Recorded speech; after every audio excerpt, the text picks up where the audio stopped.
Yes, yes. Another edition of the Mr. Show. I 66 Boss, I Red Pill Rickster. Follow me on Instagram at King Turbo Canada. Doing it big right here on the Mr. Show. Well, right now we're going to do a little thing about the lady called Eboni K. If you're familiar with Lady Eboni K, right? She used to have a lot of bad things to say against melanated men, if you want to call it that. But now she's done a turnaround. So let's take a listen to see what Eboni K is all about. Oh, man. Emotional, damn it. Yeah, that's what happens, and then they got to turn it around. So Eboni K. That needs to be said out loud is that as black men age, their desirability increases. Thus, their optionality of... She would never say anything like that in the past. I'm going to let this one run, and this is all courtesy of a podcast. I forgot his name, but you'll see him come up doing some comments and stuff, and I want to send a shout out to him. And I'll put his link in the description later on when I find out who he is, but he's doing some good content. And here we are. All right, Eboni K, do your thing. Is that as black men age, their desirability increases.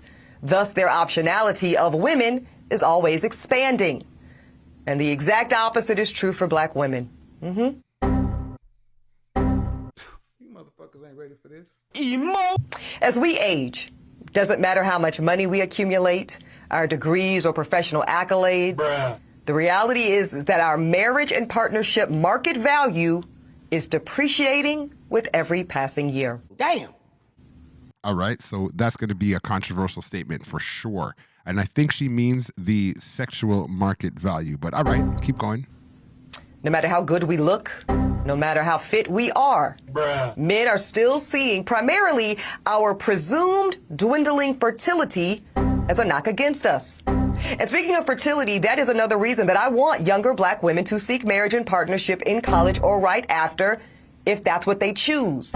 Because the number of college-educated black men is so low when compared to black college-educated women. Bruh. Great editing. Bruh. So this is the most recent numbers from the U.S. Census Bureau in regard. All right, so check this out. My boy right there, over there on my left, he does some really good information, and he's, bringing up the United States Census Bureau. I am in Canada, but the numbers definitely do relate. Bruh. All right, so let's go. Education. If you look at the highlighted area right there, if we break down, break the data down by gender, we find that 24.9% of African American men and 30.8% of African American women over the age of 25 have attained at least a bachelor's degree. Right. Some 1.5 million black women earned a master's degree, but no higher degree. Currently, there is a 5.9% difference in regards to degree obtainment from black women to black men. And as you guys know, and I've stated this multiple times, every race of women has more degrees than their male counterparts. But there is a second part to that, and he brings out some really good information, sharp dressed, representing the black man out there. Do your thing, bro. However, every race of men out-earn their women. Bruh. All right, so you heard that. So, all right, Eboni. That we're all going to be targeting the same small pool of men. And as we heard today, on most campuses, there's like 7 black women students for every 1 black man student. Y'all do the math. Bruh. So here's my advice. If you are a young black woman in college and you know in your heart and in your head that you want to prioritize family, I suggest that you simultaneously pursue that MRS degree right along with that BA or JD. This is why this YouTuber right here is really good, because look what he does. He brings up what she said 8 months before, though. There was a video that just went viral where there were a bunch of white women graduating from college, but they were showing their engagement rings.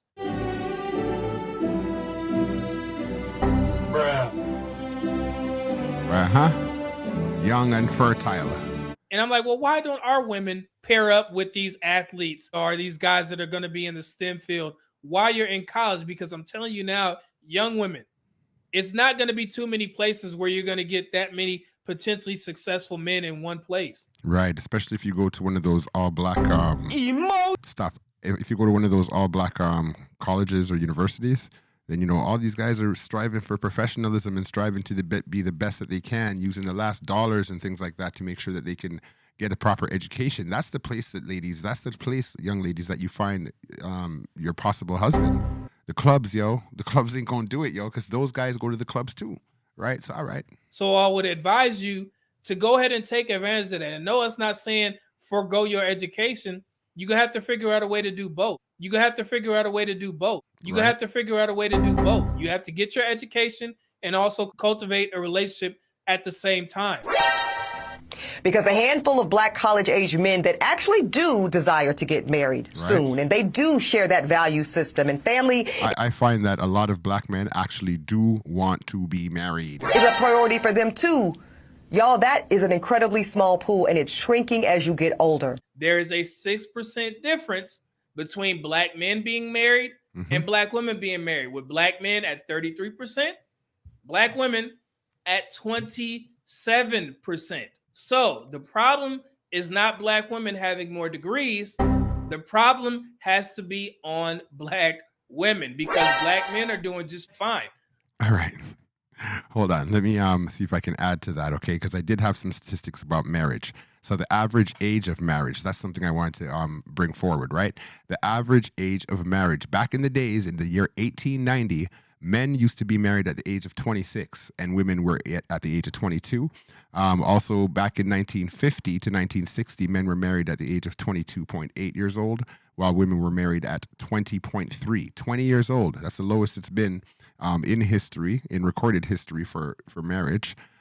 We jump forward ahead to the year 2000, and the average age of men getting married was 26.8 years old. And the average age of women getting married was 25.1. In the year 2010, okay, so that's over 13 years ago, 2010, right? Bruh. Right, wow, time flies. Well, in 2010, the average age of men getting married was 28.2 years old, and the average age of women is 26.1, which seems to be the highest so far. I don't have the stats yet for 2018, 2019, and forward, right, up to 2023. So it seems to be that the people are getting older instead of younger, when I believe that people should be marrying while they're young, fertile, you know, between their early 20s and stuff like that. But all right, that's my opinion. Keep going, bro. Thanks for your statistics. Bruh. I just wanted to add to it. More than 1/3 of us are married, as opposed to our women, who are sitting close to 1 out of 4. Black women, because black men are doing just fine. More than 1/3 of us are married, as opposed to our women, who are sitting close to 1 out of 4.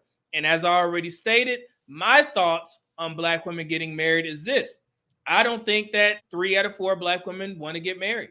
And they've been showing us that for the past, 5, 6, 7 years? Most black women do not go to school with the intention of one day being a housewife or a homeschool mom or a private school mom or soccer mom or whatever. A lot of black women go to school and their top priority is that education for that career. Hold up. And remember, they were taught to say that. They were taught to live like and do that by their mothers, right? So it's not just their fault alone. I got to blame a little bit more, blame out there. It's not just bashing, yo. It's like, look what's going on right now, right? Nobody's prioritizing family. That's crazy, yo. Maybe it's because we're too busy being the most educated group. Wrong. Wrong. Wrong. Wrong. Yeah. Wrong. Maybe it's because we know that a woman's worth is not defined by whether or not she's married. Ooh. And by the time you reach my age, 40, you will be faced with different choices relating to life partnership and motherhood. Now, I'm not saying that delaying marriage or motherhood is a bad option, but it's one that comes with its own consequences. And our women deserve to know on the front end of their decision making instead of on the back half. Yeah, you can't make this shit up, people. Well, that's it right there. Enough respect. And thank you so much, Mr. Show. Once again, I Red Pill Rickster. Tune in and log on, like, and subscribe. That's what it is. Emotional, damn it. Stop the cap. I ain't lying.